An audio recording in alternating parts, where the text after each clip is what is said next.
அறிவியலை செயல்முறைப்படுத்தணும். அந்த செயல்முறைப்படுத்துறதுக்கு நம்மளுக்கு செயல்படும் அறிவு இருக்கணும். அந்த அறிவு இருந்தால் மட்டும்தான் வாழ்க்கையில ஜெயிக்க முடியும். இப்போ நம்ம கூட படிச்சவங்க எத்தனை பேர் இருப்பாங்க, எத்தனை பேர் நல்ல பொசிஷன்ல இருப்பாங்க, எத்தனை பேர் நம்மள மாதிரி இருப்பாங்க, நம்மளுக்கு கீழே இருப்பாங்க. ஏன் அவங்களுக்கு மட்டும் ஒரு சில அறிவுகள் வேலை செய்யுதுன்னா அந்த அறிவை அவங்க அந்த டிஎன்ஏ அறிவு பதிவுல வந்துட்டு இருக்கறனால. அப்ப நம்ம அறிவு நம்ம எப்படி புதுப்பிச்சுக்கலாம், எது நம்மளுக்கு வளர்ச்சி கொடுக்கும் அப்படின்னா நம்ம அறிவு சார்ந்து ஆலோசனைகள் இது வரைக்கும் பெற்றிருக்கோமா? கிடையாது.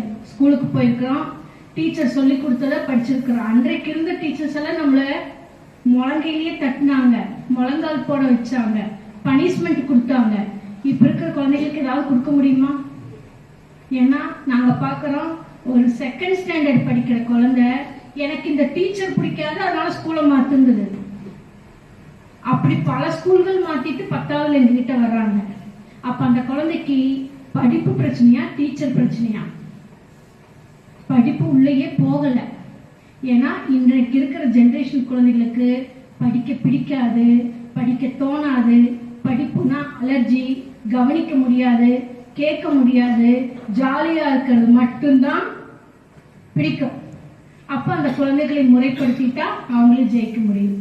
அப்ப வாழ்க்கையில நம்ம எதெல்லாம் ஏமாந்துட்டோம், இனிமேல் நம்ம எப்படி இருந்தா நம்ம இன்னி லைஃப் நல்லா இருக்கும், இதுதான் உங்களுக்கு செகண்ட் பார்ட் லைஃப். நீங்களும் 120 ஆண்டுகள் வாழ முடியும். சின்ன சின்ன லைஃப் ஸ்டைல் சேஞ்ச் பண்ணிட்டா போதும். அப்போ நம்ம நல்லதுங்கிற பேர்ல நம்ம கூட இருக்கிறவங்களுக்கு எதெல்லாம் நம்ம சொல்றோமோ அது நம்மளுக்கு சரி, அவங்களுக்கு தப்பு. நிறைய பேர் நம்மளுக்கு எதிரிகள் இருப்பாங்க. எதிரிகள்ங்கிறது யாரு? எப்பவுமே நம்மளை தப்பா சொல்றவங்க, நம்மள ஆப்போசிட்டா பேசுறவங்க, இவங்க தான் எதிரின்னு சொல்றோம். அந்த எதிரிகள் யாருன்னு நம்ம தெரிஞ்சுக்கலாம். இதெல்லாம் நம்ம தெரிஞ்சுக்கிட்டோம்னா யார்கிட்ட எப்படி பேசணும்னு தெரியும். நம்ம லைஃப் ஸ்டைல் நல்லா இருக்கும். நம்ம என்ன நோய் நொடி இல்லாம இருக்கணும், மருந்துகள் இல்லாம இருக்கணும், இயற்கை பேராற்றலோட நல்லா வாழும். இதுதான் எல்லாத்தோட ஆசை. அப்போ அந்த எதிரிகள் நம்மளை எப்படி நம்ம தெரிஞ்சுக்கணும் அப்படின்னா, நம்ம சொல்றது அவங்களுக்கு புரிஞ்சுக்க தெரியாது. அந்த புரிஞ்சுக்க தெரியாதுங்கிறது அவங்களுக்கு புரியாது. அவங்கதான் எதிரிகள். அவங்கதான் எதிர்நிலையிலேயே செயல்பட்டுக்கிட்டு இருப்பாங்க. நீங்க எதை சொன்னாலுமே புரிஞ்சுக்கவே தெரியாது. நீங்க சாதாரணமா 2 வார்த்தை புழக்கத்தில் இருக்கிற வார்த்தை சொன்னா கூட அவங்களுக்கு புரிஞ்சுக்க முடியாது, புரிஞ்சுக்க தெரியாது. அவங்க எப்பவுமே எதிர்நிலையில மட்டும்தான் செயல்படுவாங்க. இது நம்ம அலுவலக சூழலையும் பார்த்திருப்போம், வீட்டுக்குள்ள சூழலையும் பார்த்திருப்போம், ரிலேஷன் சர்க்கிள்லையும் பார்த்திருப்போம். அக்கம் பக்கமும் இதுதான் நடக்கும். இப்போ ரோட்ல வந்து குப்பை கூட்டுனா இங்க போடாதேன்னு சொல்றாங்க. ஆனா இது புரியுதல்ல, போடாதேன்னு சொல்றது ஆனா அங்கதான் கொண்டு கரெக்டா அந்த எழுதி வச்ச இடத்துலயே போடுறாங்க. அப்ப இதுதான் இந்த மாதிரிதான் அந்த புரியாதுங்கிறது அவங்களுக்கு புரியாது. அதனால ஒவ்வொரு நிமிடமும் ஒவ்வொரு செயலையும் எதிர்நிலையிலேயே அவங்க செயல்படுறதுனாலதான் நம்மளுக்கு அவங்க எதிரியா செய்யறாங்க.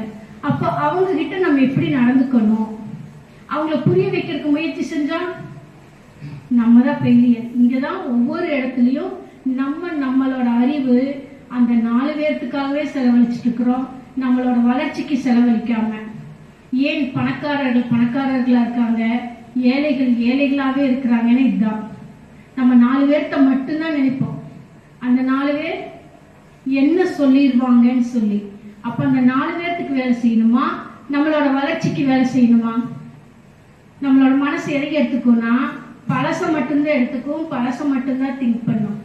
அப்போ நம்மளோட உறவினர்களுக்கோ முட்டாள்களுக்கோ திருத்தணும்னு நினைக்கவே விடாது. நம்ம என்ன பண்றோம், முதலால அதைத்தான் செய்வோம். நம்ம குழந்தைகளாகட்டும், வீட்டில் இருக்கிறவங்களாகட்டும், ஃப்ரெண்ட்ஸ் ஆகட்டும், ரிலேஷன் சர்க்கிள் ஆகட்டும், கூட வேலை செய்யறவங்க ஆகட்டும், இது வரைக்கும் என்ன செஞ்சிருக்கோம்னா, ஐயோ சின்ன தப்பு பண்ணிட்டா, ஐயோ இப்படி பண்ணாது இப்படி பண்ணாது, இப்படி வந்துடும் அப்படி வந்துடும் நிறைய விளக்கங்கள் சொல்லி அவங்களை திருத்த முயற்சி பண்றோம். அவங்கதான் அவங்களுக்கு எதிரிகள். ஏன்னா அவங்களுக்கு அது பிடிக்காது. நான் செய்யற தப்ப கண்டுபிடிக்கிறது தான் அவங்க வேலைன்னு சொல்லி எப்பவுமே உங்களை எதிர்நிலையில பார்ப்பாங்க. ஆனா அது உங்களுக்கு தெரியாது. எப்பவுமே உங்ககிட்ட இரு முகத்துல இன்னொரு முகத்தை தான் காமிச்சிட்டு இருப்பாங்க. அப்ப இது மாதிரி மனிதர்களை நம்ம தெரிஞ்சுக்கணும். அப்ப இவங்க கிட்ட போராடணுமா, நான் சுக்கம் நம்மளே இவங்க யாருன்னு தெரிஞ்சுக்கிட்டு வெளியில வந்துட்டு நம்மளை வளர்த்திக்கணுமா? இனிமேல் அதை செய்யுங்க, நீங்க சக்சஸ்ஃபுல்லா வருவீங்க. அப்ப திருத்தணும்னு நினைச்சீங்கன்னா அவங்கதான் எதிராளிகள். திருத்த வேண்டாம், புரிஞ்சுக்கிட்டு மனதளவுல தயாராயிட்டு நீங்க உங்களை வளர்த்துங்க. அப்ப நீங்க சக்சஸ் ஆக முடியும். அடுத்தது, நம்ம குடும்ப சூழல்ல என்னென்ன பிரச்சனைகள் வருது அப்படின்னா, பல பேர்த்துக்கு மதிப்பீடே இருக்காது. ஒரு நேரம் சாப்பாடு வீட்டுல சாப்பிட்றதும் கூட கேட்டு கேட்டு வாங்கி சாப்பிட்ற மாதிரி இருக்கும். ஏன்னா இது எல்லாமே அறிவுல பதிவேற்றினது தான். அப்ப அந்த அறிவு நம்மளுக்கு எங்கிருந்து வந்துச்சு? பிறந்ததுல இருந்து இன்னைக்கு வரைக்கும் நம்ம பார்த்தது, கேட்டது, கெட்டது அத்தனையுமே அறிவு பதிவு தான்.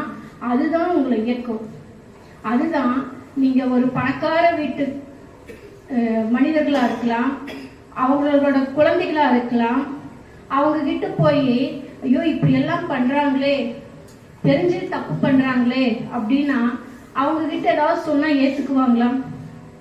அவமானப்படுவாங்க, உங்களை ஒதுக்கி வச்சிருவாங்க. ஏன்னா அவங்க அவங்களோட நம்பிக்கையில் இருப்பாங்க. பணக்காரர்கள்னா பணம் படைத்தவர்கள் எல்லாம் பணக்காரர்கள் அல்ல, குணம் படைத்தவர்கள் தான் பணக்காரர்கள்.